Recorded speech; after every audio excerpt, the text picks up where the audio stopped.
Hi friends, എല്ലാവർക്കും veggie spot cooking ചാനലിൻ്റെ മറ്റൊരു എപ്പിസോഡിലേക്ക് സ്വാഗതം. ഇന്ന് ഞാൻ വന്നിട്ടുള്ളത് ഒരു ചിക്കൻ ഫ്രൈ റെസിപ്പി ആയിട്ടാണ്. സാധാരണ ചിക്കൻ ഫ്രൈ ഉണ്ടാക്കുന്ന പോലെയല്ല, കുറച്ച് വെറൈറ്റി ആയിട്ട് ഉണ്ടാക്കി നോക്കിയത്. അപ്പോൾ എല്ലാവരും ഇതൊന്ന് ട്രൈ ചെയ്ത് നോക്കണേ. നമുക്ക് റെസിപ്പിയിലേക്ക് പോകാം. അതിനായിട്ട് ഞാൻ ഇവിടെ ഒരു 8-10 പീസ് ചിക്കൻ കഴുകി നല്ല വൃത്തിയാക്കി എടുത്ത് വെച്ചിട്ടുണ്ട്. ഇതിലേക്ക് ഇത് ചെറിയ അരകൾ ഇതുപോലെ ഇട്ട് കൊടുത്തിട്ടുണ്ട്. സാധാരണ ചിക്കൻ ഫ്രൈ ഒക്കെ ചെയ്യുമ്പോൾ അങ്ങനെ ചെയ്യാറുണ്ടല്ലോ, അതുപോലെ തന്നെ ചെയ്ത് വെച്ചിട്ടുണ്ട്. ഇനി ഇതിലേക്ക് നമുക്ക് പൊടികളൊക്കെ ചേർത്ത് കൊടുക്കണം. ആദ്യ ഇടയിലേക്ക് ചേർക്കുന്നത് നമ്മുടെ ഇഞ്ചി വെളുത്തുള്ളി പേസ്റ്റാണ്. ഞാനൊരു 2 ടേബിൾ സ്പൂൺ ഇട്ട് കൊടുക്കുന്നുണ്ട്. അത് കഴിഞ്ഞിട്ട് ഒരു 1/2 ടേബിൾ സ്പൂൺ മഞ്ഞൾപ്പൊടി ചേർത്ത് കൊടുത്തു. അതിന് ശേഷം ഒരു ടേബിൾ സ്പൂൺ ഗരം മസാലപ്പൊടി കൂടി ചേർത്ത് കൊടുക്കാം. ഇനി അടുത്തതായിട്ട് ചേർക്കേണ്ടത് മുളക് പൊടിയാണ്. ഇത് ഞാനൊരു 3 ടേബിൾ സ്പൂണോളം ചേർത്തിട്ടുണ്ട്. നിങ്ങളുടെ എരിവിനനുസരിച്ച് അത് അഡ്ജസ്റ്റ് ചെയ്യാം കേട്ടോ. കൂടുതൽ എരിവുണ്ടെങ്കിൽ വേണമെന്നുണ്ടെങ്കിൽ ചേർത്ത് കൊടുക്കാം. ഇനി ഇതിലേക്ക് ആവശ്യമായിട്ടുള്ള ഉപ്പാണ്. ഉപ്പ് കൂടി ചേർത്ത് കൊടുത്തതാണ്. നിങ്ങളുടെ ആവശ്യത്തിനനുസരിച്ചുള്ള ഉപ്പ് ഇട്ട് കൊടുത്താൽ മതിയാവും. അടുത്തതായിട്ട് ഇതിലേക്ക് ഒരു അരമുറി നാരങ്ങ കൂടി ഞാൻ പിഴിഞ്ഞ് ചേർക്കുന്നുണ്ട്. അടുത്തതായിട്ട് ഞാൻ വറ്റൽമുളക് പൊടിച്ചതുകൂടി ചേർത്ത് കൊടുക്കുകയാണ്. ഒരു ടേബിൾ സ്പൂണോളം ചേർത്ത് കൊടുക്കുന്നുണ്ട്. അടുത്തതായിട്ട് വേണ്ടത് ടൊമാറ്റോ സോസാണ്. ഏകദേശം ഒരു 1.5 ടേബിൾ സ്പൂണോളം ടൊമാറ്റോ സോസ് കൂടി ഞാൻ ഇതിലേക്ക് ചേർത്ത് കൊടുത്തു. അടുത്തതായിട്ട് ഇതിനെ നന്നായിട്ട് ഒന്ന് മിക്സ് ചെയ്തെടുക്കണം. എല്ലാ ഭാഗത്തേക്കും നമ്മുടെ പൊടികളും എല്ലാം നന്നായിട്ട് പിടിച്ചിരിക്കണം.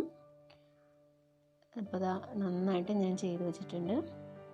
ഇതിന് ഞാൻ ഫ്രിഡ്ജിലാണ് കുറച്ച് അരമണിക്കൂറോളം ഫ്രിഡ്ജിൽ വെക്കുന്നുണ്ട്. ഫ്രിഡ്ജിൽ വെച്ചിട്ട് നമ്മൾ പൊരിച്ചെടുക്കുമ്പോൾ പ്രത്യേക ഒരു ഫ്ലേവറാണ് കേട്ടോ. അതിന് എല്ലാം നന്നായിട്ട് പിടിച്ചിരിക്കും.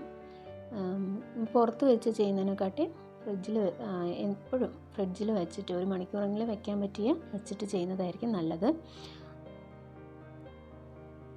അടുത്തതായിട്ട് ഞാൻ ഫ്രൈ ചെയ്യാൻ വേണ്ടി എണ്ണ ചൂടാക്കാനായിട്ട് വയ്ക്കുകയാണ്. ആവശ്യത്തിനുള്ള എണ്ണ ഒഴിച്ചിട്ടുണ്ട്. ഇതിലേക്ക് ഞാൻ ഫ്രിഡ്ജിൽ അരമണിക്കൂർ വെച്ചിരുന്നു. അതിന് ശേഷം എടുത്തിട്ടുള്ള പീസുകളാണ്. ഇതെല്ലാം ഞാൻ ചൂട് എണ്ണയിലേക്ക് ഇട്ട് കൊടുക്കുകയാണ്. ഇങ്ങനെ നമുക്ക് പൊരിച്ചെടുക്കാം. അപ്പോൾ നമ്മുടെ ചിക്കൻ ഫ്രൈഡ് ഒരു സൈഡ് നന്നായിട്ട് മുരിഞ്ഞ് വന്നിട്ടുണ്ട്. ഇനി നമുക്കിതൊന്ന് മറിച്ചിട്ട് കൊടുക്കാം. തിരിച്ചിട്ട് അടുത്ത സൈഡ് കൂടി നന്നായിട്ട് മുരിച്ചെടുക്കാം. അത് ടൊമാറ്റോ സോസൊക്കെ ചേർത്തത് കൊണ്ടാണ് ഇങ്ങനെ ഒരു കളറ്. സാധാരണ കരിഞ്ഞു പോയത് അല്ല, ടൊമാറ്റോ സോസ് ചേർക്കുമ്പോൾ ഇതുപോലെ ഒരു ഡാർക്ക് കളറായിരിക്കും വരുന്നത്. അപ്പോൾ നമ്മുടെ ചിക്കൻ ഫ്രൈ ഇവിടെ റെഡി ആയിട്ടുണ്ട്. നമുക്ക് സെർവിങ് ബൗളിലേക്ക് മാറ്റാം. അപ്പോൾ നമുക്ക് ഇതുപോലെ തന്നെ ബാക്കിയുള്ള ചിക്കൻ പീസുകൾ കൂടി പൊരിച്ചെടുക്കാം. ഈ ചിക്കനിൽ നെയ്യുടെ അംശം ഉണ്ടെങ്കിൽ ചിലപ്പോൾ പൊട്ടിത്തെറിക്കാനുള്ള സാധ്യതയുണ്ട്. അപ്പോൾ അതൊക്കെ ഒന്ന് സൂക്ഷിച്ച് കൈകാര്യം ചെയ്യണം കേട്ടോ. അപ്പോൾ നമ്മുടെ ചിക്കൻ ഫ്രൈ ഇവിടെ റെഡി ആയിട്ടുണ്ട്. നല്ല ചൂട് പൊറോട്ടയുടെ കൂടെയോ ചപ്പാത്തിയുടെ കൂടെയോ ചോറിൻ്റെ കൂടെയോ ഒക്കെ അടിപൊളിയായിട്ട് കഴിക്കാൻ പറ്റുന്ന നല്ല സൂപ്പർ ടേസ്റ്റി ക്രിസ്പി ആയിട്ടുള്ള ഒരു ചിക്കൻ ഫ്രൈ ആണിത്. എല്ലാവരും ട്രൈ ചെയ്ത് നോക്കാം, മറക്കരുത്. അപ്പോൾ വീഡിയോ ഇഷ്ടമായിട്ടുണ്ടെങ്കിൽ ലൈക്ക് ചെയ്യാൻ മറക്കരുത് കേട്ടോ. സബ്സ്ക്രൈബ് ചെയ്യാത്ത ആരെങ്കിലും ഉണ്ടെങ്കിൽ ഒന്ന് സബ്സ്ക്രൈബ് ചെയ്ത് സപ്പോർട്ട് ചെയ്യണേ. Thank you for watching.